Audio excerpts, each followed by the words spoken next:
In tonight's episode, we're going to look at the mysterious case of Kenny Veach, among many other personal eyewitness encounter stories of the strange, dark, and supernatural.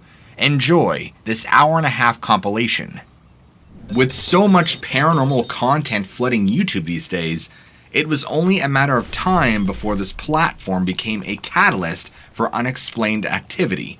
While the intervening years have seen plenty of strange tales unfold online, a simple comment in late 2014 lit a firestorm of speculation and intrigue, and set one man on a path which may have led him to his doom.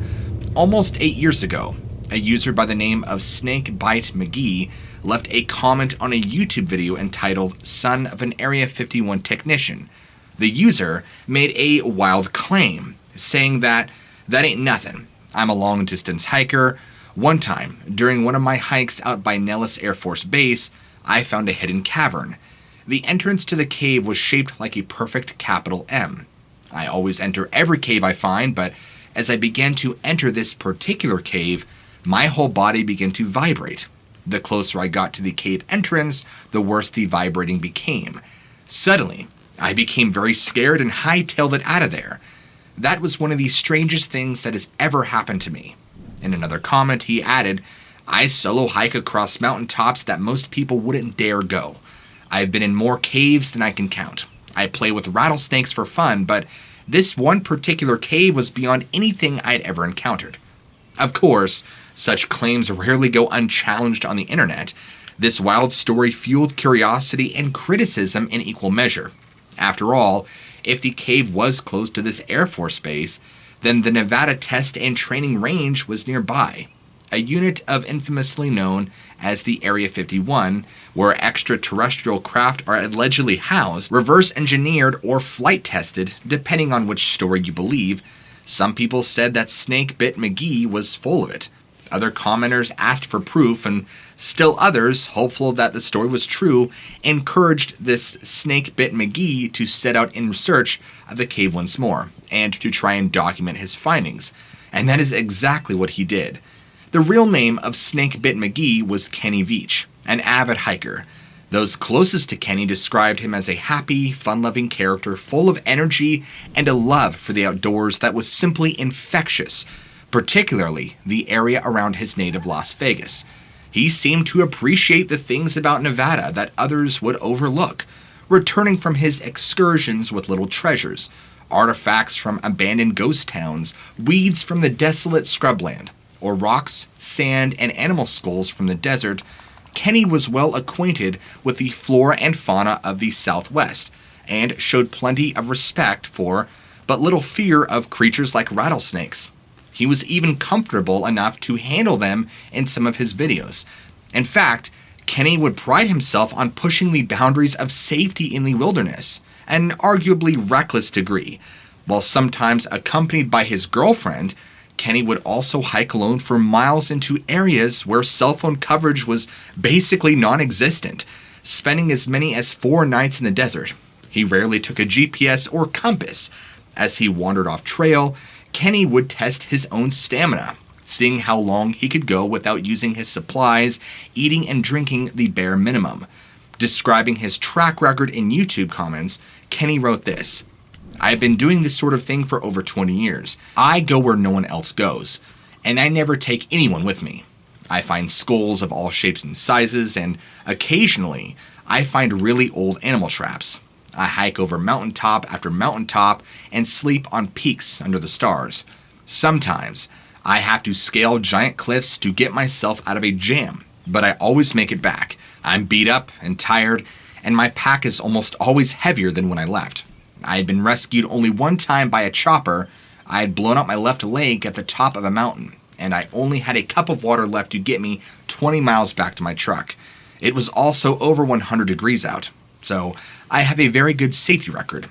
According to Kenny, it was not uncommon for him to hike 15 to 20 miles just to get to a mountain that he wished to summit, then hike back out again. This was exactly the kind of outing that had led him to the mysterious M-shaped cavern in the first place. As Kenny later would explain, the cave was hidden somewhere in the Sheep Mountains. about an hour or so north of Las Vegas, near Gas Peak. After seeing the massive amount of interest that his comment had now generated, Kenny was excited to set out in search of the cave and even filmed his attempt. He posted the follow-up of his one-day hike on October 18th, 2014 in a video entitled M Cave Hike. In the opening moments, Kenny can be seen standing beside an abandoned vertical mine shaft in a canyon somewhere in the Mojave Desert. In the video, Kenny elaborates on his initial experience, saying, "I'm looking for a cave that I found.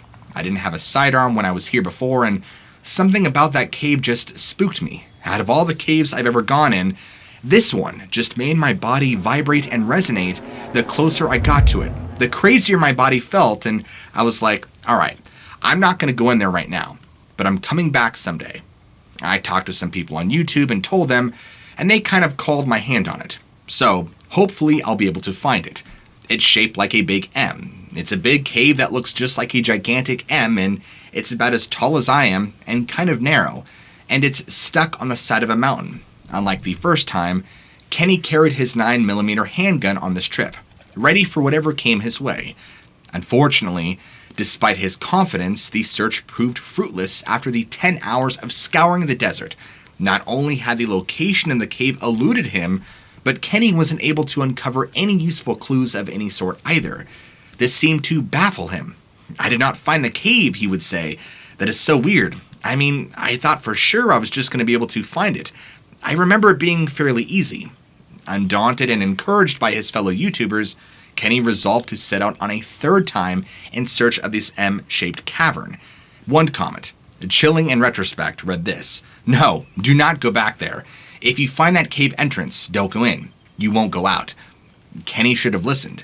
Instead, he set off on his third trip in search of the M-shaped cave on November 10th, 2014. It would be the last hike he ever made. In Kenny's words, he only planned on a short overnight trip. However, he failed to return after 2 days, prompting his family and his girlfriend Sharon Pilgrim to contact the Las Vegas Police Department. Apparently, the search for Kenny began within a couple of days of the phone call and involved more than 30 search and rescue team members scouring the desert on foot. At least one helicopter flyover was deployed to search for any sign of Kenny or his belongings. His car was found immediately, exactly where his girlfriend said it would be parked, but all other signs of Kenny remained elusive. Eventually, on November 22nd, searchers happened upon the old mine shaft seen in the opening of Kenny's M Cave hike video, a 4-hour hike from his car. There, sitting in the dust, was Kenny's cell phone. Red Rock and Search and Rescue Commander Dave Cummings told reporters that they found his cell phone close to a very old vertical mine shaft, and they can't find another trail. It doesn't mean that he's down the mine shaft, but we have tracked him as far as we can. We are having our other crews come in from other search areas. All other attempts at locating Kenny were just simply dead ends. It was as if he had simply vanished into thin air. What could have happened to him? Over the past few years, people have proposed a variety of possible scenarios, ranging from the mundane to the supernatural. The first and most obvious is that an accident befell Kenny. The sheep range is full of rugged terrain, and while Kenny was a seasoned hiker, anyone can fall prey to the ever-changing circumstances of the wilderness. Perhaps he did wind up in the mine shaft or became dehydrated and wandered into a cave, maybe even the M-shaped cave. But why would he leave his cell phone behind? Others think that Kenny Veach deliberately disappeared and that he still lives off the grid, somewhere today. At the same time, it's hard to imagine how Kenny could possibly remain hidden in 2022, especially given the high-profile nature of his disappearance. Simply put, for nearly a decade, a lot of people have looked for Kenny Veach, and no one has found him. Kenny also seems to have been well-loved. He left behind a daughter and a girlfriend, and was gaining a lot of attention online, which he could have perhaps eventually monetized. So why leave all that behind? Tragically, there is some indication that he may have taken his own life. After his personal effects were recovered, someone claiming to be Sharon Pilgrim left a comment on Kenny M's cave hike video, writing this: "We explored many caves and mine shafts. We were always careful how we explored them, but Kenny was a bit more daring than I was. We were snake guards, sun-protected clothing, used walking sticks, brought enough water and food for the hiking hours, and had extra water/food in the car. I want you to know that I do not think Kenny had an accident. I believe he committed suicide. He had battled depression for many years and would not take medication or see a doctor. The outdoors was his medication.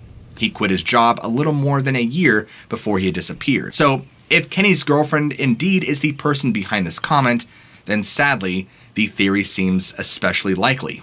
After all, Kenny failed to take his video equipment with him that day, suggesting that he had no intention of filming his hike. An odd oversight if he hoped to relocate the M-shaped cavern. Still, given the nature of what he was looking for, some perceive the fingerprints of the paranormal on Kenny Veach's disappearance. If he died, either deliberately or by accident, we are left simply scratching our heads at the absence of a body. Is it possible that he found and entered the M-shaped cave, but, as the YouTube commenter warned him, never came out again? If so, what could have been inside? One popular idea suggests that whatever phenomenon lies behind the missing 411 cases took Kenny. Given the utter lack of a body, this seems possible, but what is responsible for missing 411 disappearances in the first place? Missing 411 cases are almost like paranormal Rorschach test. Whatever your favorite topic is, you can find a way to make it fit most examples, whether it's government conspiracies, UFOs, Bigfoot, or anything else. However, some possibilities seem stronger than others. For example, there doesn't seem to be a ton of Bigfoot cases in the Sheep Range. So, while we can't rule it out for certain, Kenny's abduction by a large hairy hominid, given the M-shaped cave's proximity to Area 51, the most popular answer is that Kenny's disappearance has something to do with extraterrestrials or the United States government's interest in UFOs. Strange lights and structured craft are regularly seen in the skies above the Mojave. Some will tell you that these are indeed alien spacecraft, while others will tell you that they are simply terrestrial aircraft or even a combination of the two, perhaps experimental vehicles built by the United States government, reverse engineering from crashed UFOs. These sightings occur not only in the vicinity of the Air Force Base, but also above the Sheep Mountains specifically, the same location where Kenny vanished. On October 19, 2011, 5 eyewitnesses in Las Vegas, among them municipal management employees and mid-level casino executives, watched 25 small discs fly east in the direction of the Sheep Range. Each was black with a yellow or red dome on top, and traveled quickly enough to appear as blurs in the night sky whenever they moved. For around 12 minutes, the witnesses watched this display unfold, but reported no sound whatsoever. More recently, another witness claimed that they watched a cigar-shaped craft move south to north, directly towards the Sheep Mountains on October 10, 2020. Over the course of 4 minutes, the craft alternated between a bright, shiny silver and dark color, then back again before disappearing out of sight. It seems noteworthy that both of these sightings took place around the same time of year that Kenny disappeared. Perhaps such sightings are seasonal. Beyond these dramatic reports, other people regularly see anomalous lights flitting along the Sheep Range. 3 witnesses claim that they once watched as lights moved up the slopes near Gas Peak in a ridiculously fast pattern. After discussing their sighting among themselves, they called the Air Force Base, but apparently the only answer they received from authorities was 2 words: "We know." The telephone operator at the base hung up on them within 10 seconds of receiving their call.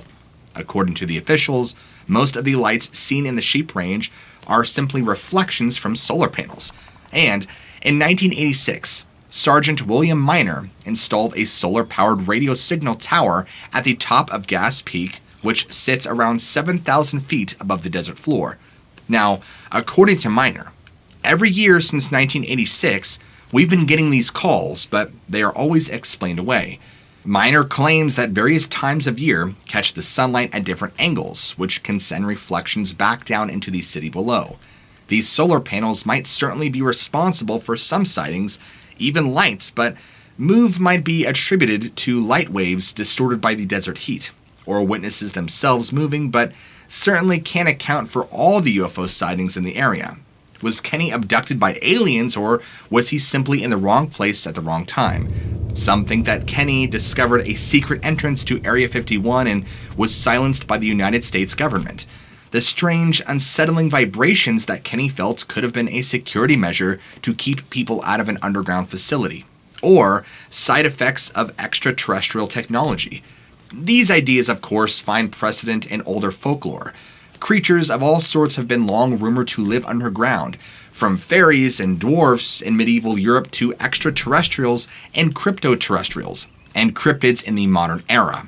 Strange noises and sensations emerging from underground are actually surprisingly common. Reported at such paranormal hotspots as Utah's Skinwalker Ranch and Washington's own Yakima Indian Reservation, in such places, witnesses often report other phenomena alongside sounds of underground machinery, from poltergeist activity and shadow people to cryptid reports and regular UFO sightings, including both structured craft and orbs of light. Remember that Kenny was unable to relocate the M-shaped cave. He seemed especially baffled at this, seeing as he had a pretty good idea of where it should have been. This detail brings to mind countless similar examples from myth and legend where portals to other worlds were only accessible at certain times of year, where the veil between worlds thinned. Revisiting the same spot any other time of year, you might only find a simple cave rather than an entrance to a fairyland or another dimension. Was something similar happening when Kenny failed to find the M-shaped cavern? A symbolic clue might lie in the configuration of the entrance itself. The M-shape is identical to the Elder Futhark Ethwa's rune, which means horse. This might not seem especially significant until one considers the spiritual role that horses once served in countless cultures across the world. Anthropologists have long noted that many indigenous societies used horses to symbolize transitions into the other world and the afterlife, places which are sometimes interpreted as realms literally beneath the earth, accessible through caves and other caverns. In cultures which relate to the spirit world through shamans, spirit horses are often the mode of transportation by which the higher and lower realms are accessed. In fact, shamanic cultures like northern Scandinavia's Sami refer to the Ethwa's rune as the shaman's horse, and believe that the shamans can symbolically ride this M shape into other worlds.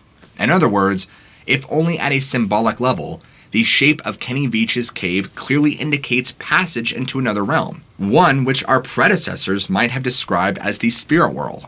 Today, we might as easily call it another dimension. One idea that few people have explored is whether or not Kenny Veach might have been the victim of some sort of occult sacrifice or even a spirit summoned from beyond. Assuming that the M-shaped cave lies somewhere in the shadow of Gas Peak, a temple to the lion-headed Egyptian goddess Sekhmet lies merely 33 miles away as the crow flies. As anyone who lives in the Southwest will tell you, this is practically next door. While the temple's owner and those who frequent it seemed kind and open enough about their practice, it is an odd coincidence. The modest structure of Sekhmet Temple was built in 93 and houses a statue of the goddess herself. It is open to the elements and hosts meetings of Wiccans from Las Vegas, as well as spiritual, environmental, and meditation events.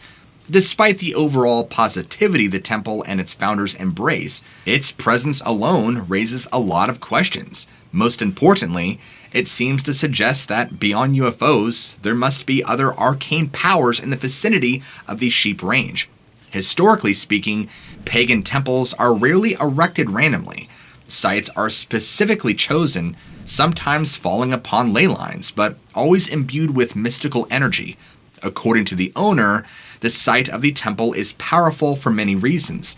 Built on the very edge of the Nevada test site, it is also 3 miles west of Indian Springs, which houses an Air Force base, and about 8 miles from a federal prison. About 45 miles more traveling will get you to the suburban outskirts of Las Vegas. One gets the distinct impression that the oppressive forces responsible for the test site are uncomfortable with Sekhmet's proximity. With seemingly ill will, anti-tank helicopters called Warthogs and jets will fly low over Cactus Springs on their practice flights, momentarily disturbing the silence. You can watch them buzz the tiny temple, which is set back from the highway about 1,000 feet. The Sekhmet temple founder also admits that, alongside these positive vibes, the temple holds its ground in the midst of many negative energies. Could these energies have somehow contributed to Kenny Veach's disappearance? Could misguided practitioners, drawing upon these dark forces, have taken Kenny for a sacrifice? If not from humans, could Kenny have met his end at the direct intervention of these powers? Perhaps even Sekhmet himself. While sometimes a loving mother figure, Sekhmet has a darker side as the bearer of pharaohs to the afterlife. She was not to be trifled with, and could prove to be a ruthless foe if crossed. A warrior goddess who famously fed upon her enemies' blood and fear. In fact, some Egyptians even called her the bloodthirsty, for she once nearly vanquished all of humankind in her unquenchable thirst. Her other names included titles like the Mistress of Dread, and the Lady of Slaughter, and the Mauler, or She Before Whom Evil Trembles. Like many other ancient deities, she could only be satisfied by animal sacrifices, and if displeased, spread pestilence and wrath. Perhaps she was unhappy that fateful November day when Kenny Veach set off into the Mojave Desert. Will the M-shaped cave ever be found? On June 6, 2021, the YouTube channel Exploring Abandoned Mines and Unusual Places posted a video which might feature the M-shaped cave. The footage, taken just off of Nevada's famous extraterrestrial highway, shows a roughly M-shaped crevice in close proximity to Area 51. The opening leans strongly to the right, like a heavily italicized uppercase M, and has clearly hosted human visitors, evidenced by a short wall of stacked stones, wooden boards, and an old empty bottle discovered within. The creator of the YouTube video even found a discarded metal sign inside reading, Area 51, warning, restricted area, no trespassing, use of deadly force authorized. According to the uploader, the location was revealed to him by an officer in the military who had been searching for Kenny's cave himself. However, it is incredibly shallow. You could easily see the back wall from the entrance. This has led some to speculate that the cave, if it is indeed the same one Kenny found, was deliberately sealed by authorities. We may never know what happened to Kenny Veach as he set off for the final time into the Sheep Range. Was he plucked out of existence by supernatural forces? Or did he wander into another dimension or slip back in time? Or did he simply feel hopeless and was desperate to escape his suffering? This last possibility is both the most likely and, frankly, the most terrifying. Behind his happy demeanor was a man likely in unfathomable pain. But more importantly, what do you guys think? Is it really just as simple as Kenny taking himself out due to lifelong depression, or was Kenny taken by dark supernatural forces never to be seen again?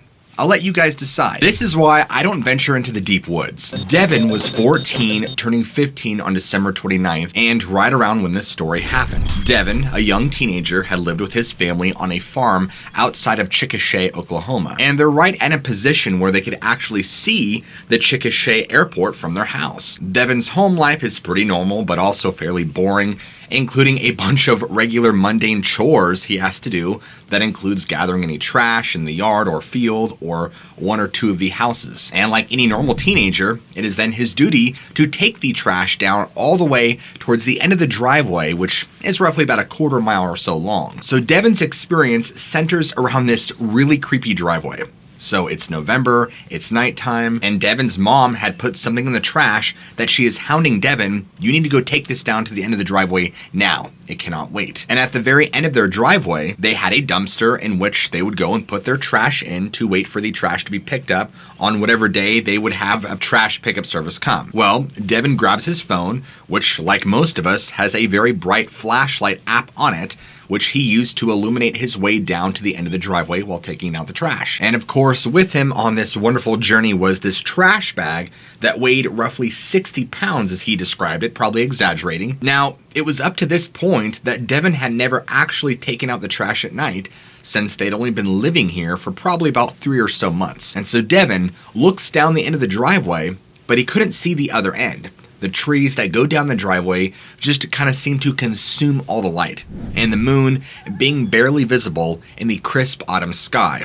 It wasn't giving off a whole lot of light, and so it just made for a really dark and eerie trip down the driveway. Devin, knowing what he had to do, shrugged his shoulders and began walking down the driveway, and instantly noticed that his phone's flashlight was not enough because, in fact, it was so dark that he could barely see 10 feet in front of him. This was almost like consuming darkness. But Devin decided to press on, and all was fine, or so he says, until he gets to the middle of the driveway. And this is when things take a cliff dive real fast.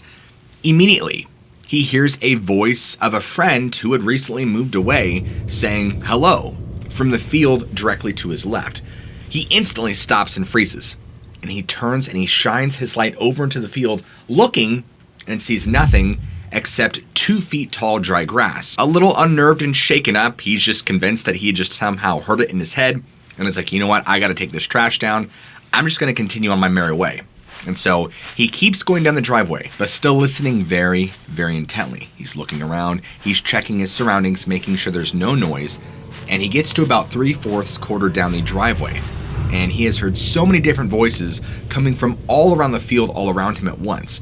Voices he had recognized were his other friends, his dad, whom he doesn't live with anymore, and hadn't for a while, one of his friend's little sister, and Devin's own voice at 5 years old. To him, they were saying his name, Devin, Devin, and things he could not understand. Now, with everything we know so far, we might assume that Devin is having a psychotic break or some sort of schizophrenic episode, but it gets crazier.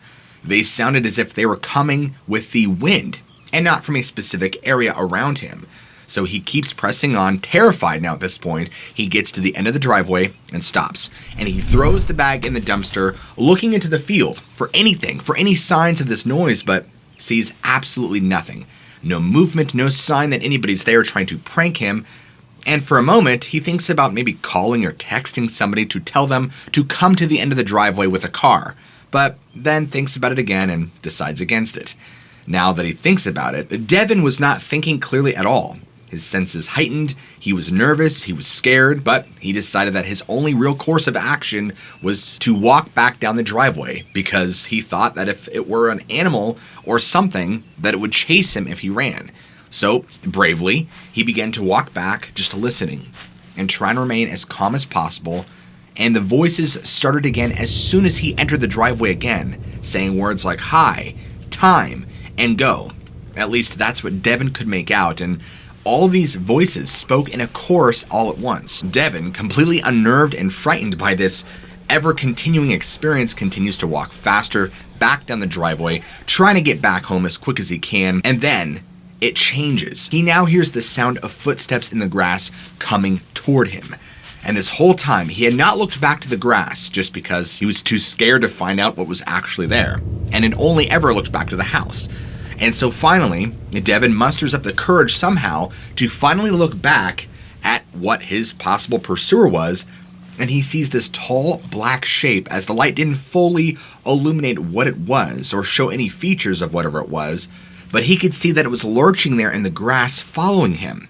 And he immediately could make out that it was at least 7+ feet tall from what he could tell, and had these long arms pressed against its sides, and it was kind of hunched over slightly. At this point, Devin was done. He turns around and he starts running all the way back to his place, and immediately noticed that the air was somehow more cold than it was. It is a November night, so the air is already going to be crisp and cool, but something had changed. Within seconds, Devin hears a second set of feet hitting the gravel coming right behind him. Although it clearly sounded like whatever it was just jogging after him, but it seemed to catch up to him very quickly, as the sound of the gravel being crunched down under weighted feet grew louder and louder. Devin manages to bust in the front yard, took off, runs around the house, jumping over the truck frame in the back carport and into the back door finally. So now he's sitting there for a moment, terrified, thinking whatever this thing was followed him home. It is now outside after just a 2-minute walk. After he's able to compose himself,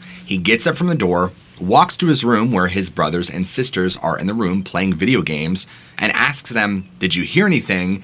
But they inform Devin they simply did not hear anything. Even when Devin told them about the voices he had heard and tells them about the figure that he had just saw, they get mad at Devin to tell him to stop making stuff up. So Devin shuts down and just kind of only talks about the voices he heard.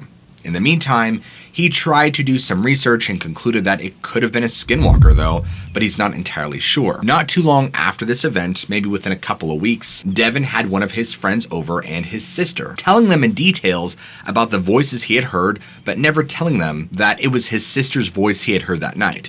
And, kind of like the taking out the trash story, for whatever reason, Devin, friend, and his sister were deciding to go down the driveway to the very end to see if anything would happen. Bad idea, right?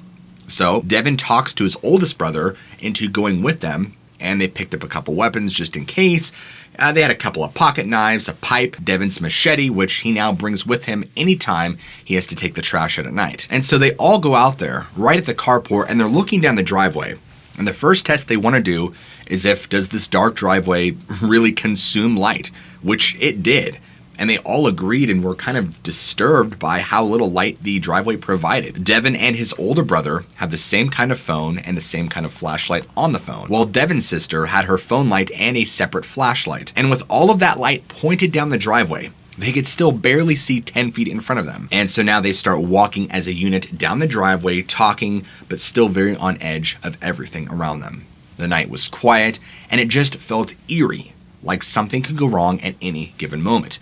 And as they're walking, Devin begins to tell them more details about his previous experience, saying, there's a few details I had left out. And he tells them about where he had heard each voice, and when the wind picked up, how he saw a figure in the field and how the air was somehow even colder than when it was, but still leaving out the part where Devin was chased. And so finally, Devin and crew get to the end of the driveway without any real issues, and this is when Devin's friend started to be a total jerk to his sister, trying to make her run back home. So Devin and his brother are trying to get his friend to stop, and at some point during this whole fiasco, they all thought they saw a figure at the end of the road, but in the blink of an eye, it was gone. But they all swear they saw a shadow. Now, almost halfway between the end of the road and the driveway, the sister begins walking back because she has had enough at this point. And she's still very young, too. At this time, she had just turned 12, only equipped with a measly pocket knife, and so she was not about what was going on. So she started to bail, and Devin basically told his friend off and decided to go run up and catch up with the sister to try and walk her back and keep her safe. As Devin catches up to her to walk her back and try and comfort her and soothe her, they get lost in conversation. She confides some very personal information with Devin, and they make it back to the house just fine. But when him and the sister go to the room and start playing games and kind of get lost in conversation, after what seemed like an hour, Devin's older brother and friend came in and were kind of freaking out, saying, "How long have you been in here?" Devin informed his brother and friend that after about 8 or so minutes of being back at the house, they decided to play games, where his older brother and friend decided to turn back and walk back down the driveway again, where they supposedly saw this figure walking from the field across from the driveway to where a large fence is, where it actually walked over the fence. That's when they began running, and when they got to the end of the driveway, saw nothing looking down it. Completely freaked out, and unsure of why they decided to run back down the driveway towards the end after seeing this figure is completely unknown to Devin, but they eventually made it back, completely terrified, and are convinced that there is some sort of spiritual humanoid creature stalking in and around their house. Richard was around 19 to 20, but does not remember much due to how much it still haunts him. To Richard and his cousin, who were cruising the Kansas dirt roads on New Year's Eve night, just watching fireworks and what others were up to, they had gotten lost in conversation about folklore in the country, like the Cherokee Death Cat or other native legends. I mean, at the time, Richard was a firm believer in that there's always truth in every myth, at least to an extent, and they chose to turn left on a not well-maintained dirt road. Heavy trees on both sides, and the main one that's used daily by farmers and people who live in that area. Now at this time, they're going about 50 yards in the road, and Richard's hair begins to stand straight up, and his car stops, and he asks his cousin if he feels the same way, and he immediately replies yes. And not even hesitating, Richard just puts the car in reverse, which at the time was a Honda Accord 2018, a graduation present. As he starts backing out, he orders his cousin to watch where he can't, having a total of 360-degree coverage when Richard catches a glimpse of, at first, what was an antler moving through the thick brush tree line. Through the limited light, he catches that, and his cousin caught it again when he was checking the rear back. Now, as they're backing up and they reach the main road, he began turning the headlights away towards the main, and he caught a glimpse of something else on all fours, standing up on two, with two red eyes and a deer's head and antlers and thick fur beyond the neckline. Immediately,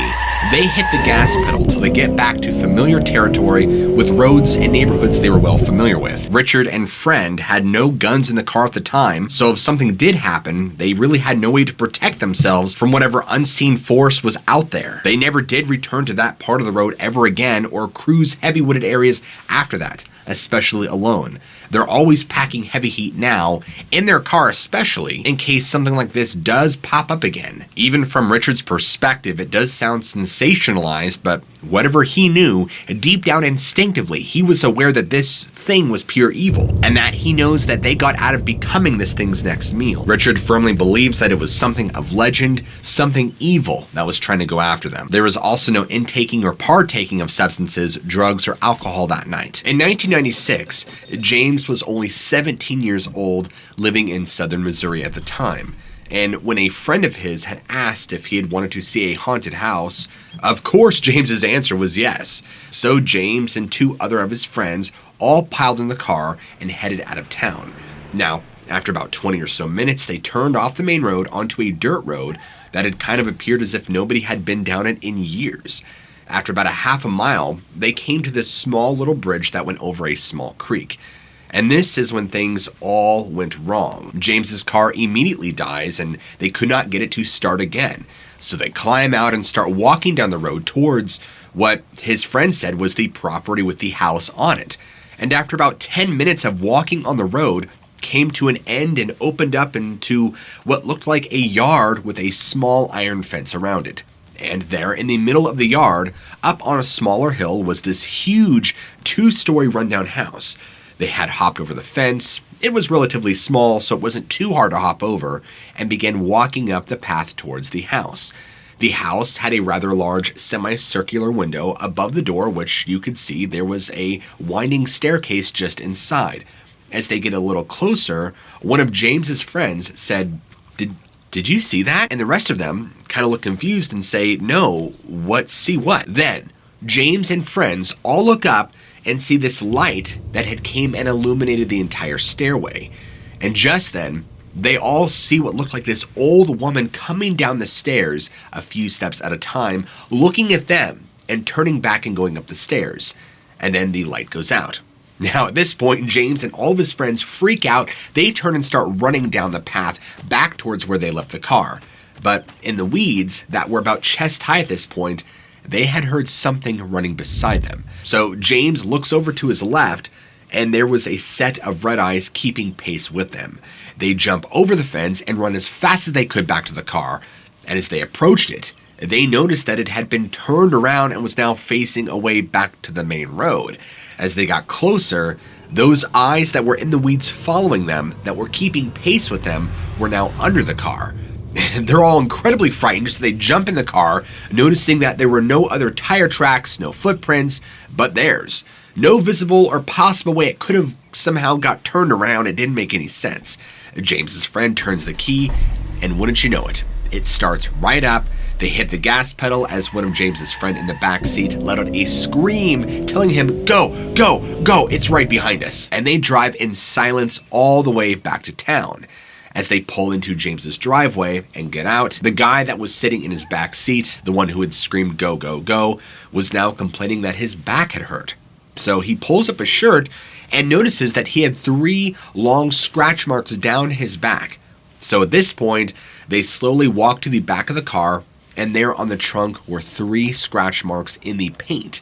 A couple of weeks after, the guy who had gotten scratched called up James and said, man, I don't know what it was that we saw, but I've been seeing these red eyes outside my window now for a week. I'm freaking out now. I don't know what they are, but I know they're coming for me. And the next day, James's friend sadly took his own life. James is now 43 years old and has never been back to that place and has no desire to return there. He has no explanation for what he had encountered in that house or what the energy surrounding the house was, but that it was peculiar and different than any other house he's been around. He's not sure if it was necessarily haunted, but believes that there was an evil surrounding that place, potentially an evil guardian. I'll let you guys be the judge. Our next story takes us in the wintertime of 1992, when this eyewitness was only 10 years old. They had always been an insomniac and would often be up in the middle of the night, and this was the case of the night in question. So, our eyewitness was in their bedroom, looking out the window on the ground roof floor of the childhood home, and they had looked across the street, and their eyes landing on something that apparently paralyzed them with fascination, and not quite fear yet, because leaning against the big tree in the neighbor's yard was a massive gray bipedal dog or wolf with huge muscular arms kind of sniffing the air. And he was just kind of standing there. The image was forever burned into this person's mind. The way the steam of his breath swirled out of his nose as he craned his neck from side to side, and the way the snow had stuck to his gray, bristling fur, and the way his ears had twitched. At first, our eyewitness had told himself that it was just a dog leaning on a tree, and that maybe he was seeing things, and he couldn't possibly accept what his brain was forcing him to look at, and what his brain was screaming at him. There was this crazy feeling he had. He doesn't know how to explain it, and he still feels this way every time he talks about it. But it deeply, deeply disturbed him, and he swears that it knew that he was watching it, just through the edge of his curtains. He goes on to say that he doesn't know how he knows that, but it's just a feeling. While it never looked directly at him, it had sort of glanced in the direction of the house, but he swears it knew that he was watching it, but claims that it didn't seem to mind. In fact, it seemed to be pleased with the strange mixture of stinking fear, confusion, and denial, and awe that this person, our eyewitness, was experiencing. Again, they don't know how they know, they just do. And what happened next completely dispelled any and all denial of our eyewitness. It sort of swung itself off the tree, and instead of dropping down on all fours, as one would expect of a huge canine, it remained standing on its two legs, slightly hunched, and began to walk through the deep snow in the most unnatural and disturbing way possible. They don't even know how to describe it other than unnatural. It was just so wrong to look at. The way it walked, for some reason, was the most terrifying aspect of this whole experience just for our eyewitness. It kind of just sort of lumbered off behind the houses across the street and out of sight. And this person didn't speak of this encounter for nearly 20 years after it had happened.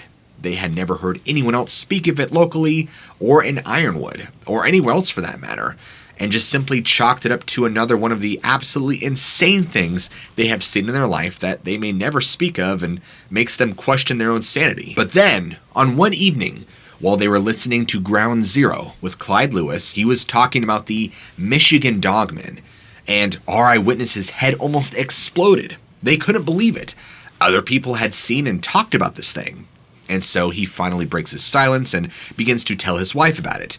It was sort of an epiphany he had in that moment, and ever since, he no longer keeps his strange experiences to himself anymore and tells everybody who he feels would even be slightly receptive to the idea of the paranormal about them.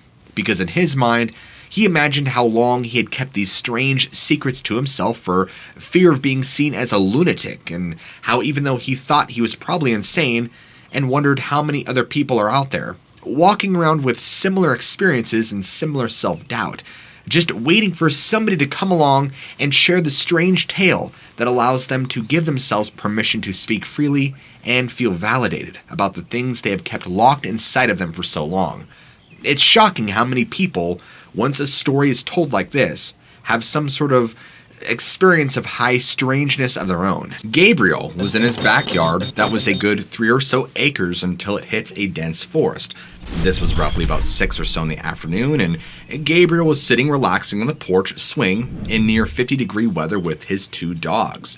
It was all pretty normal until or so about 2 hours later, when suddenly their ears had perked up and they began staring intently in the forest.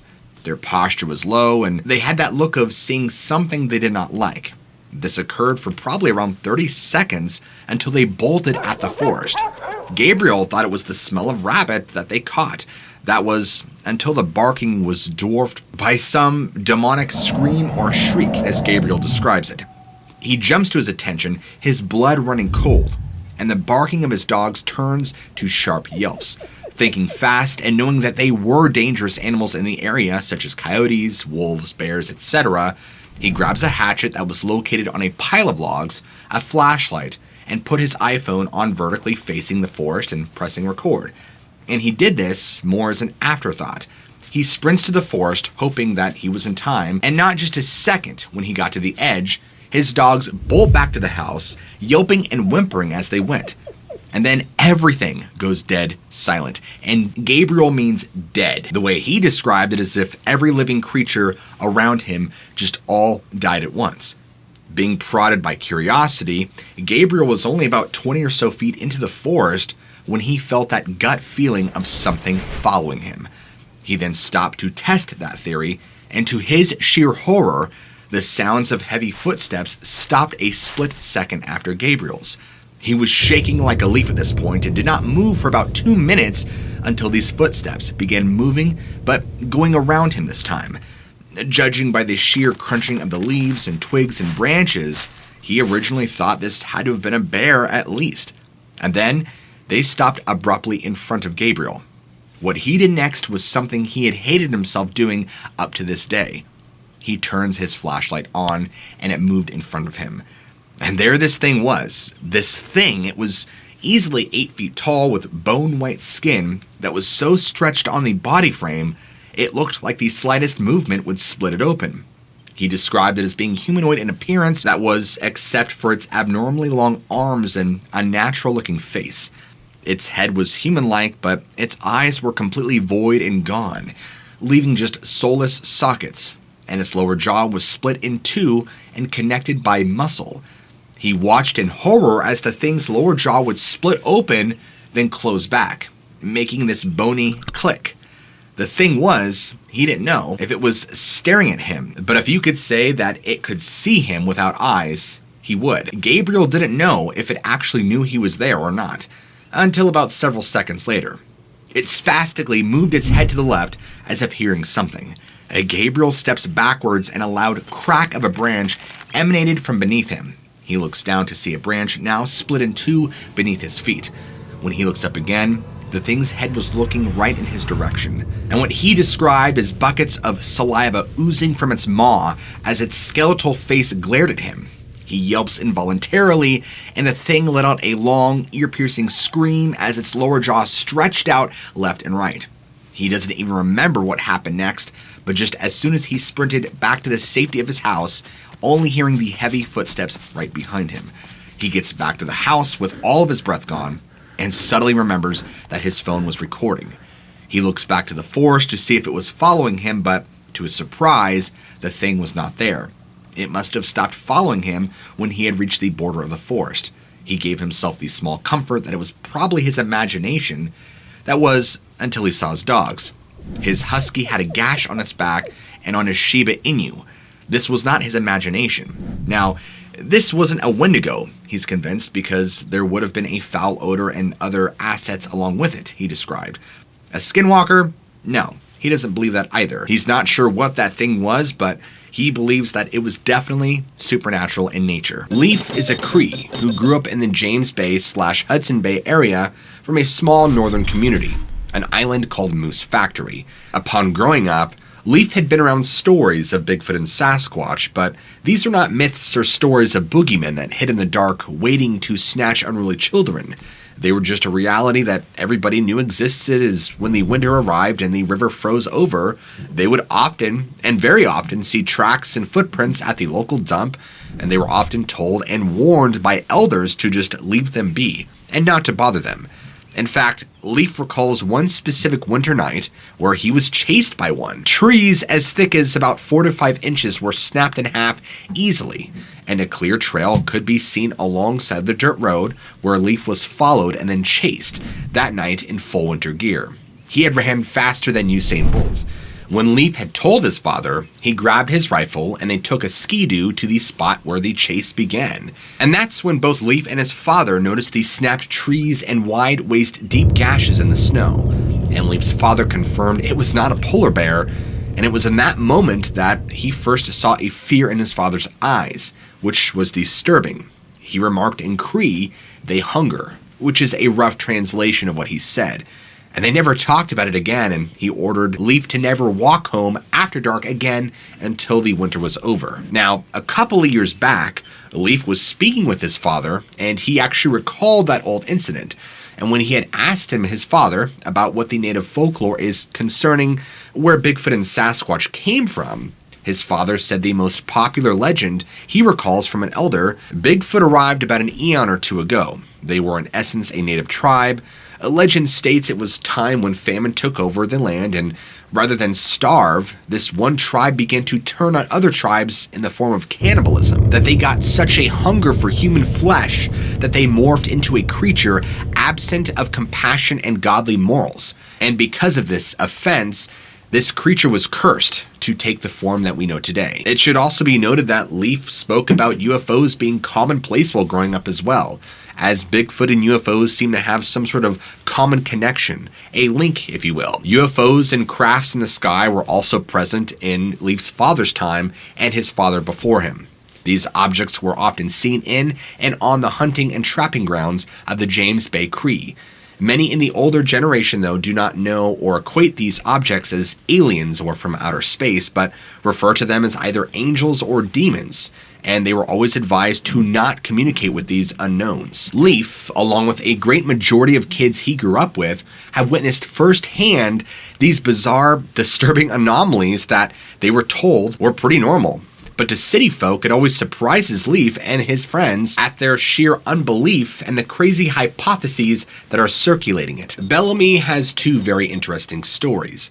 His first involves a large black mass of what he believes was a Bigfoot. So, when he was younger, there was a place he and his family called United Narrows. It was around Idaho, Utah, or Wyoming.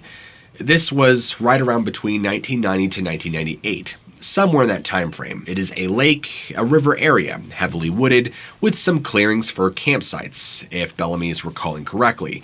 The reason he remembers this encounter so clearly is because, well, there's nothing else that it could have been, and the fact that nothing else was that big that he has ever seen before in that area, and to his knowledge was not inhabited by bears.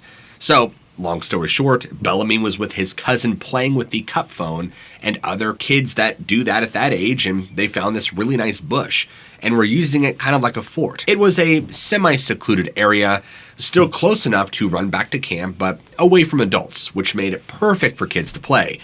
And when all at once, they all see this big black mass, no sound, no smell.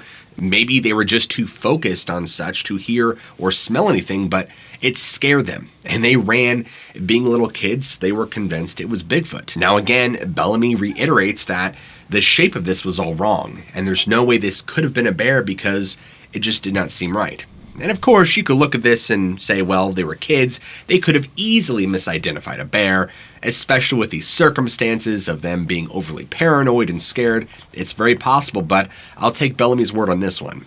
Now, his second story, Bellamy at this time was in his teens, and a friend of his and a few cousins were going to camp in a barn out at Bellamy's grandparents' ranch, because why not? So when they get there, everything was fine and normal. They went in for dinner, and returning from dinner, the moon was either full or very close to it.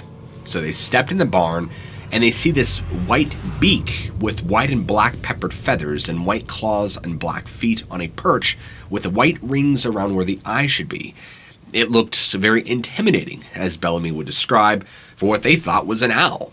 Only this owl, or whatever was posing as it, was huge. Think a jackfruit if it was 2 sizes bigger, and it didn't give them time to get a further look at it. Bellamy barely noticed such before it saw them, and whatever this thing was let out a screech that rattled their bones and down to the very core of the soul. Like there are no words at the time to describe how deep this feeling was into the core of Bellamy's heart, or that is what it felt like. And for the amount of time it was screeching, all the survival senses shot off. Now, you tell me, logically thinking, could this have been an owl? Sure, but you start really taking into account the way Bellamy is describing this, that doesn't really sound like an owl to me. And every warning bell, every hair rose, even the warning mechanisms that Bellamy wasn't aware that he had were just firing on all cylinders. So him and his friends, they ran like madmen, sprinting away. The parents came out and asked what is going on, and more importantly, they heard the noise too. They were asking what made that sound. Even the grandparents were wondering. The animals that were there were acting the same way. Now, if we just stop here and we take all these details of what was just spoken into consideration, there is no way that a barn owl would be able to reproduce this sort of fear and curiosity, and not just adults and grandparents, but even animals. Animals are very smart and they react to certain things in a certain way. And had this just been a barn owl, personally, I don't feel like they would have gotten the same result. And in this moment, this thing cries again and flies off into the night. Now, Bellamy swears this was no owl, that it was far too big to be one and it was far too fast. It took everyone a while to calm down, and Bellamy's family and friends do not talk about that night like ever. Bellamy swears he has never seen anything like it since. Now that Bellamy is older and has had some sounds come around, he can give some more information on it. But he went to say that there is nothing that made him feel like that, just maybe the Lord of Rings Nazgul scream. And take that feeling that it invokes, the feeling that Bellamy would summarize would make the deep, dark depression and terror of staring into the abyss, and it looks back, as a feeling of utmost euphoria compared to this. It was the worst feeling that Bellamy ever had. There's no other feeling that is worse than this. Is it possible that Bellamy had encountered a thunderbird? Callan, who resides in South Africa, has some pretty bizarre experiences with what he describes as a creature dog thing. At the time of this happening, this was right around 2011, 2012, when Callan was right around 8 or 9 years old. And he claims that due to an almost non-existent imagination, there was no delusion to be added to this account. Callan and his father went to a classic car run about 1 or so years before he had passed away. Callan and his father had a fun time until Callan had heard 2 gunshots, and he immediately sees his father get up and fall into the hall where almost everybody was sitting for dinner. That was the only time he had ever seen his father shoot away from a gun range. And he wanted to know what had happened, but his father would not tell him. He told him that he should not worry too much and not stay out late. Callan went on and thought that someone most likely tried to steal one of the cars. And when they were done eating and heading back to the bungalow, he had recognized that his father was going to the back of the bungalow and not the front where they usually did. He had asked his father about this, and his reply was, "Son, this is closer to the bedroom and I'm a bit tired." Then he changed his facial expression to something more nervous. As Callan was a smaller child, he had decided to not ask why he was nervous, and he never slept that night. The next day, before they went home, he decided to have a high, thick wall built around their home. Before he had gone home, he saw huge prints the size of his father's hands, but the prints were those of a dog on its back legs, and he noticed the 2 bullet casings on the floor in front of a pool of blood that did not belong to his father. Callan looks at his father, and he uttered a single sentence with one word that he never understood until around a week or so ago, and he said it was a Chelovic Sobaka. Callan, not understanding what this was, he had searched for the word and found that it meant dogman in Russian. Backtracking a bit, apparently Callan's dad was very involved in the military, was an expert marksman, great in hand-to-hand combat, and had dealt with the Russians before. So now that 10 years have pretty much passed at this point, Callan enlisted the help of a local man whom he referred to as Chris to help find out what his father meant. Chris explained to Callan that he had documentation, since he had worked with Callan's father, that had talked about an encounter Callan's father had on a military base in Russia. Now, around 4 or so weeks later, Callan and his father were supposed to be at a dig site. On their way back home, they passed a man-made dam around 1 kilometer away from the dam. Callan's father seemed nervous again, and he had the same look on his face that he had that night when he had fired his gun. And he again heard him uttering the words, Chelovic Sobaka. And he looks in the direction that his father's looking, and he sees this 2.5 to 3 meter tall dog thing on its back legs next to a light post. as if it had wanted them to see it there. And Callan goes on to show the utmost confidence in his height estimate because the top of its head was halfway up the light post and they're around 7 meters tall. After Callan and his father are both looking at this thing, Callan can confidently say that his father was genuinely afraid for his life. Now again, Callan's father is a military man, a very hardy individual who's dealt with hand-to-hand combat. He is a sniper. He has seen his fair share of violence and bloodshed. And for this man to be terrified is beyond what Callan can process. The next story that Callan has shared is more recent, and that he claims that he keeps seeing black Suburbans around his area. First and foremost, black Suburbans are not necessarily a vehicle you see in South Africa, as Cadillacs are too difficult to ship into South Africa. I mean, it is possible, but it's more difficult and costly. And so Callan goes on a walk this night to a local shop that's around 700 or so meters away from the home, and he remembers that he had smelt something like sewage and begins to hear dogs barking and yelping and running home. And when he looks back, he sees this dog-like thing again, but closer, and can make out that it had the body of a man with the head of a wild canine or a German shepherd, as he described it. And he hears it say this in a voice that he had recognized but can't figure out why or what. And it said these exact words to him: "Careful, my dear child. Careful of the Chelovik Sobaka." Then, as suddenly as he could see it, it was gone in a puff of smoke. He doesn't know what he saw, but it sounds like a wolf man, but also having the characteristics of a skinwalker. He had also found prints of a huge dog thing in their yard, but they don't have a dog and they're afraid of getting one. He truly has no idea what this was or how to rationally explain it, but whatever it is, whatever resides in South Africa is supposedly the same cryptid or creature that resides in the rest of the world, haunting people. Back in 1995, James had a very interesting creature incident. James's wife, his son, and him were living in a house about a quarter-mile down from a naval base that James was stationed at. The property that James was living in covered about 4 or so acres.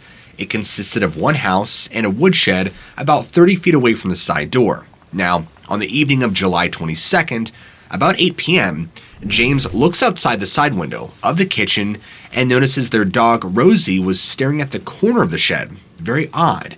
And so James is looking and he sees this small head and a partial torso of something looking towards the house. Completely puzzled by why James's dog Rosie was not barking, James goes to investigate. He grabbed his handgun and a flashlight, telling his wife and son to stay put when he goes out there towards the door of the shed.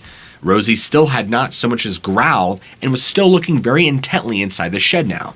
And so as James creeps up as quietly as he could, flashlight and gun in hand at the ready, he jumps into the shed and sees nothing. Not a single thing out of the normal. He walks around the shed, and it was roughly about 12 foot by 12 foot by 8 feet. James had even walked around it several times and saw nothing, looking towards his wife standing in the door, who was just not sure what to think. She and James's son were both staring into the sky, though. And so James turns around and sees a bright light, not unlike a very bright searchlight. After looking at the light for several seconds, he walks back into the house. His wife was very upset and his son was crying. Now there were 2 police officers there taking notes, not knowing what was going on. James is asking what's up. The wife looks up at him, startled, and says, "Where have you been for the last 8 hours?" in a very demanding tone. And she's telling James, her husband, after she saw the thing behind him, he disappeared. Now, the first question out of James's mouth was, "What thing are you talking about and why are the police here? I've only been in the shed for 5 minutes. How was all this chaos erupting so soon?" And now one officer, noticing James's gun tucked in his waistband, asked him to place it on the table unloaded. So he did so and unloaded the magazine, and he commented that 2 rounds were missing. James stated that he normally carries 16 or 15 in the magazine and 1 in the chamber at all times. So he has no idea where those 2 rounds somehow disappeared to.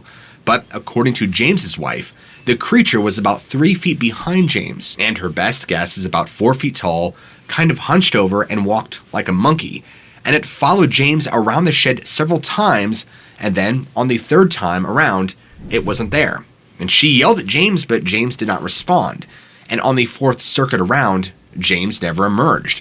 And that's when she had called the police. And apparently from the time that James had disappeared until he had walked in through the door, he had been missing for 8 hours, and he has no mental recollection of anything from the time that he saw the light to when he had walked in the door. And the big question is, what did he shoot at? Both police and James's command did investigations, but nothing was found by either. Apparently, there were other incidents so similar to his, also experienced by sailors from his ship and 2 Marines from his command.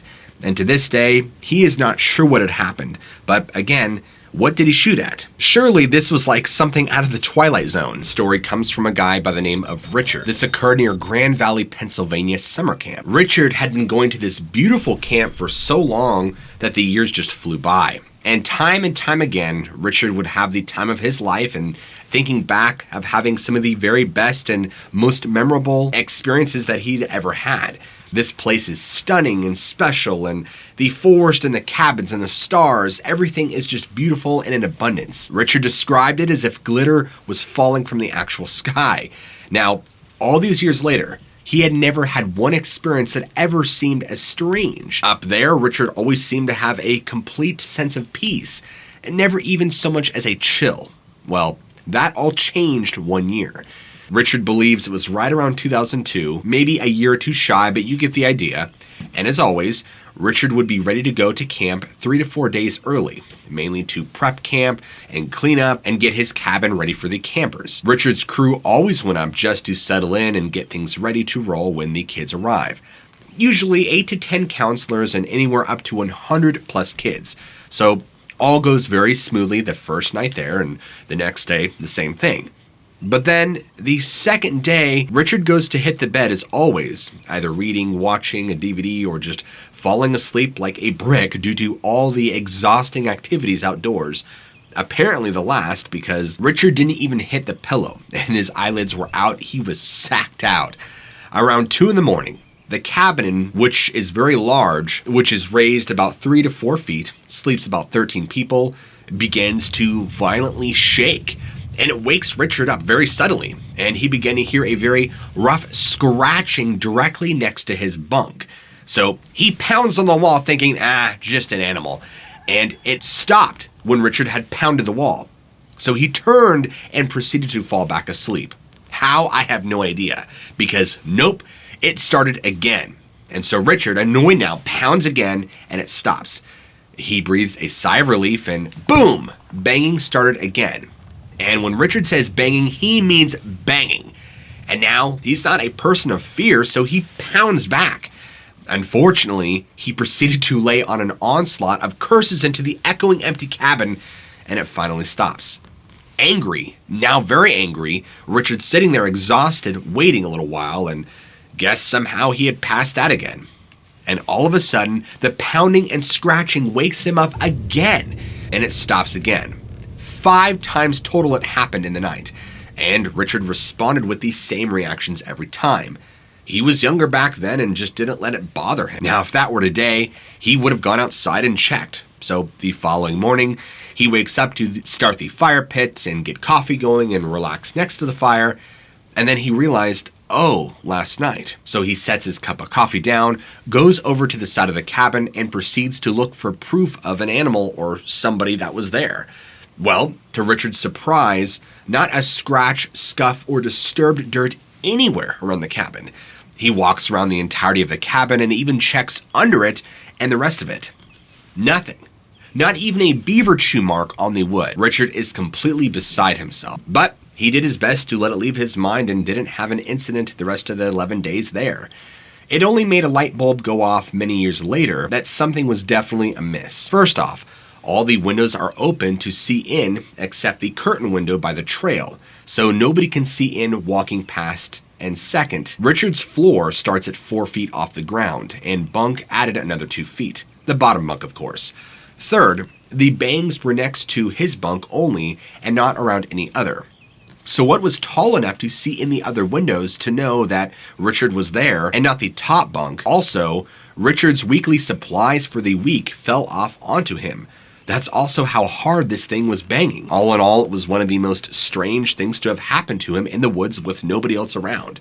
He still has no answers to what it was and probably won't ever, but is glad that it turned out okay and that nothing bad ever happened to anybody. Richard ensured that there was no drinking or drugs going on at the camp. Somewhere around 2018 to 2019, RM had an experience he could not explain away.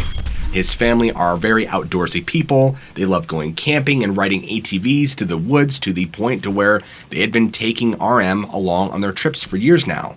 This time, RM couldn't remember where they had been camping. It must have been somewhere near New Jersey. And so they met up with some old family friends that they loved going riding with. And personally, with RM, he's not very close with his family, much less with their friends, so RM had just stayed around the camp and climbed rocks to get enough of a signal to talk with his then girlfriend. RM was pretty bored, so he decided to just then lay on an air mattress and do whatever he could to kill time. Though it wasn't long before he had just plain dozed off. By the time he had woke up, it was around 11 p.m. at night, and they'd come back from ATV riding and were already asleep on their side of the tent. Now it was pouring rain hard outside, and RM felt the need to answer the call of nature. So he opened up the tent and walked around to the side of a tree to take care of business matters. At the edge of where they had camped, there was a large, steep hill that towered over their camper and was covered top to bottom in leaves. At the very top, between two trees, RM noticed a glare, like you would see out of the corner of your eye from a light. So he looks up there, and the dark he had spotted were a pair of massive glowing red eyes watching him. Normally, he would think it would be the reflection of his light off an animal's eyes, but the issue was that his flashlight was in his armpit and was being pointed by the complete opposite direction.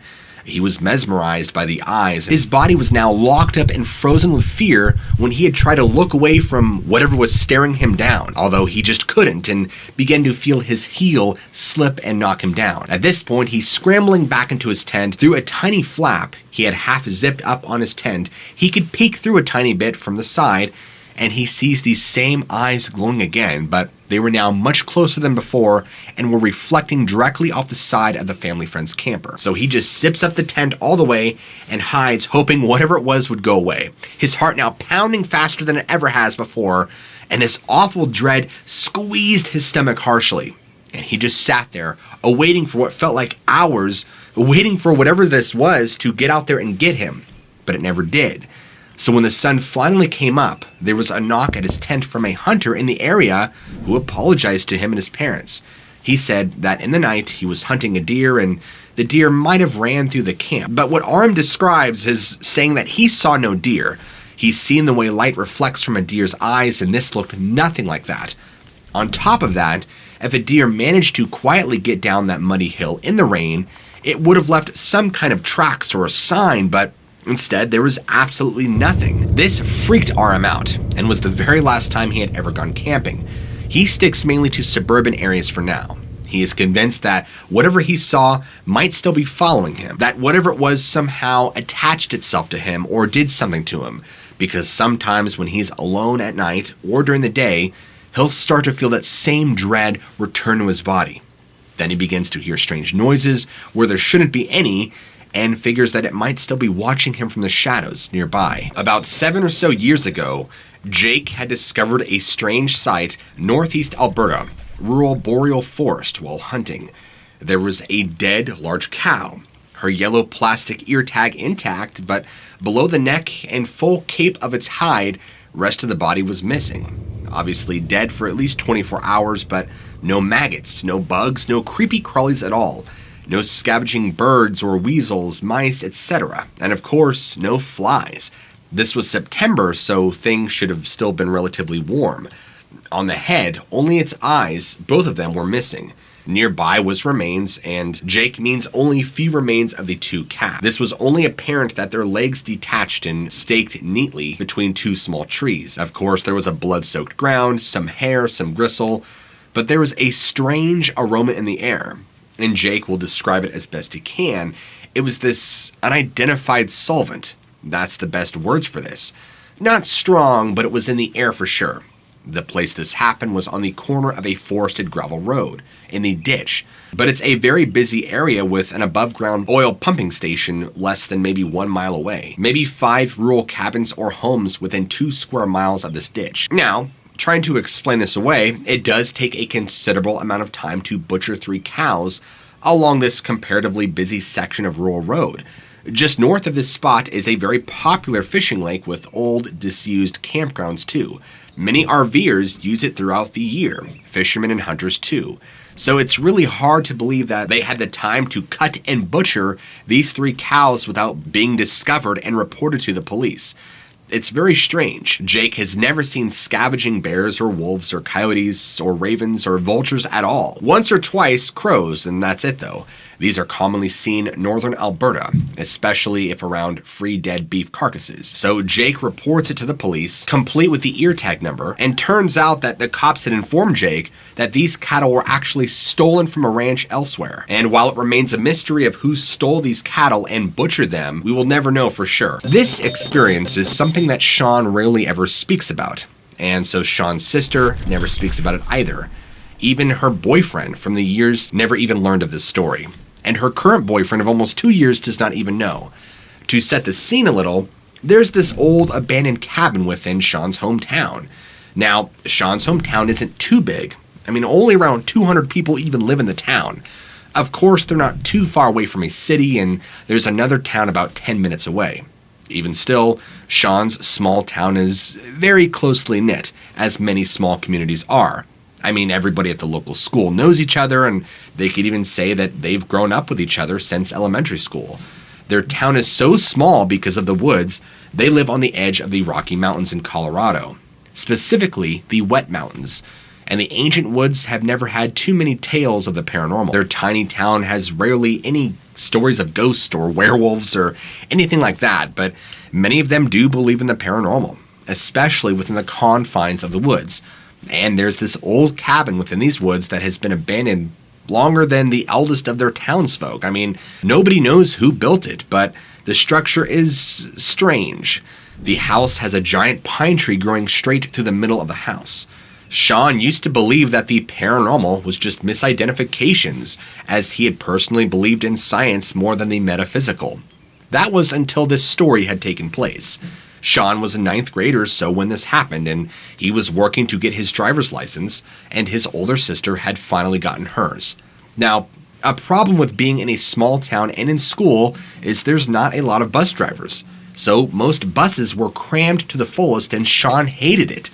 So his sister would pick him up from school and take him home, and talked about their days. They had done this for about 4 months at this point, and it was a wonderful little daily tradition. One day, Sean and his sister were taking a new path that would have them drive past the old shack. It would be right off to Sean's right. And to describe the layout a little better, the house is within the woods about 10 or so yards from the dirt road. To the left, facing the house from the road, there's a small garage, we'd assume it was.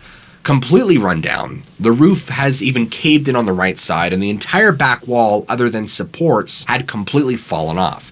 Behind the cabin was a hill about 20 yards or so from the house. As Sean and his sister were driving past, he looks over to the cabin's garage, decided to make a joke. "There's a crackhead's house," is what Sean says, pointing directly at the garage, though mid-sentence, a feeling sort of washed over the car. And Sean's aware that sounds strange, but his sister and him later describe the feeling as if you got hit by a wave of water that engulfs you. This feeling wasn't fear or terror, just a dead calm. Everything was quiet within the woods, and an odor came from the car's AC. Now, Sean loves to go urban exploring, but he couldn't describe this smell until one adventure in an abandoned house where he found a rotting piece of meat in a broken fridge. It was the scent and presence of rot and almost dog feces. Sean vividly remembers audibly gagging, but their eyes were now locked on the garage, and a man was standing in the garage. Now, he can't quite describe what they saw, but it was a void, almost, but clearly humanoid. It wasn't shapeless or pitch black like a ghost or something, but almost fabric-like. It looked like someone in a black cloak just standing inside the garage with their back to them. Sean's sister now guns it down the road, soon reaching the bottom of the street within seconds. And they definitely made about 50 feet in a couple of seconds, and her tires came to a screeching stop. Sean and his sister are freaked out, and they talked about what they saw and felt and couldn't believe what they had just witnessed. Sean's sister is fascinated with the paranormal and witchy stuff and thought it was maybe a spirit of the woods of sorts. Now, Sean had told her it's probably a hunter or someone, though his explanation didn't even convince him while he was saying it. Because this wasn't just a simple case of misidentifying a person standing there. I mean, it looked wrong, it was freakishly tall, and as the garage, even when in disarray, was about 8 to 10 feet tall. And this thing needed to slouch to stand inside of it. And so Sean had convinced his sister to go on the path and drive past it again. This time, Sean was recording on both their phones. And soon they were passing the house once again, and he couldn't shake this feeling of something behind them. He looks behind himself in the back seat, and of course nothing, and they continue recording, and they begin passing the garage yet again. And there, behind the garage, they could see it. The broken wall of the back of the garage showed them this thing trying to walk down the hill, and it was massive. And now Sean and his sister clearly see it. A sort of white headpiece was on top of it, and black fabric was coming down from it to form a cloak. As soon as the same smell of rot and dread came over them, Sean's sister screams and hits the gas, and they made it down to the bottom of the hill very quickly again. They still had that feeling washing over them, and they couldn't help but look in the passenger side mirror. It now sat in the middle of the dirt road in a crisscross position, staring down the road directly at Sean and his sister. And he could faintly see these skeletal arms and legs coming out of the fabric, and dark, bony arms holding the dark legs in this position and just watching them. This thing made a 50-yard run look like it was nothing. Sean and his sister now drove home very quickly, uploading both their clips from their phones to her computer, and Sean's clip was entirely corrupted, and his phone only gave him the prompt to delete it, so he did. His sister's clip, though, gave them both chills to the bone. It was zoomed in, which he didn't remember doing, and was pointing at this thing. A deer-like skull was what they had saw, the white headpiece. They were small pieces of what he assumed were antlers protruding from the skull, but were very small. They were stunned and spent the next 2 hours talking about what they had seen, trying to make excuses, but couldn't find any. Sean's sister made him say to never tell anyone, but soon broke and told friends. They believed Sean because, as he was talking about it, he felt like he was being watched. The same feeling in the car where he had looked over his shoulder, and then experiencing that dead calm feeling. It terrified Sean. Of course, now it's been years, and he accepts this weird feeling now. For Sean and his sister now, it's been years since this has occurred, and they're both convinced that whatever entity this was did not want to be bothered. He believes the second time it showed them that it could have easily caught up to them by sitting in the road. And he ended his story with never bothering the entity in the shack where the giant pine tree grows through the building. Wes's story is rather interesting, convincing himself that draconians or reptilians or lizards are simply not real. So he goes back on YouTube and looked up other stories about them, and to prove to himself that these beings couldn't really exist, after watching some of them, he still was not convinced they're real and just laughed at himself for even thinking of such a sentiment. But he had an experience that he had went through his past history of life trying to remember if he had met anybody that would pass off for a draconian, but nothing came to mind. Later on, not sure if it was that day or the next, a foggy memory had popped up into Wes's head about two kids that it felt like more of a dream he had, so it was pretty realistic. He thought maybe he had dreamed it. After about a week, the memory kept going into more details, so he decided he would do one thing to put it to rest. Get confirmation from Wes's sister. So he calls his sister up, and they chat about a couple of things, just, having casual small talk, and then he had asked her if she remembered meeting these two kids with cat eyes. She immediately tells Wes that she did. She even knew their names because they had the same bus stop and rode the same school bus with her. Then, Wes goes into his full version of what he could remember about them and explained how he thought it was a dream. She was quiet for a moment and begins to ask Wes why she too never ever thought about them before. She even told Wes and says all the same things too, about why not ever telling anybody before, and that she stops and then tells her story of what she knew about them, which only triggered more repressed memories from Wes. Now, she said that she went over to their house once. The mother was really strange and acted like she was upset that her kids had brought her into the house. She didn't stay much longer after that, and when leaving, the father had come home and he seemed normal and easygoing, was friendly enough as he said hi, walking from his car to the house. That was the last time she went there and her last memory of them. Wes had remembered her story now after she was done talking, and he remembered that night in him and his sister's bedroom. When she had told him what happened, that's when he had told her to never ever be alone with any of them again, that they were dangerous, and it seemed like Wes couldn't express this to her enough, to just stay away from them. Wes even told her that he would stop loving her now if she was even thinking about playing with those kids again, so it would hurt less if they were to kill her. Wes even remembers the feeling he had when telling her this. As Wes looked at her, thinking it was a lost cause, she was younger and more dumb, but hopefully she'll hear him. She did listen when Wes was this serious. They talked some more about it and agreed to contact each other if they thought and if anything new was remembered. Well, a couple of days later, thinking of nothing else but dwelling on this whole new revelation of memory, another memory popped up. This one was a little more scary than the first. Wes remembers one night laying on the top bunk with his sister sleeping on the bottom bunk when everybody else was passed out. There was a man doing something to Wes's sister, but Wes's sister wasn't making any noise, and Wes wanted to yell for help but could not speak or move. Wes was frozen scared. Wes knows he was feeling really mad too and wanted to hurt this person so much. How dare him do something to his little sister? And he was gearing up for an attack, and then very quickly, near his head, he was talking to him in a low voice, and there was another person's dark silhouette at the door looking down the hallway. And Wes recalls thinking to himself how strong and proud he was that they didn't have the power over him, as he was telling him what to remember and what to forget.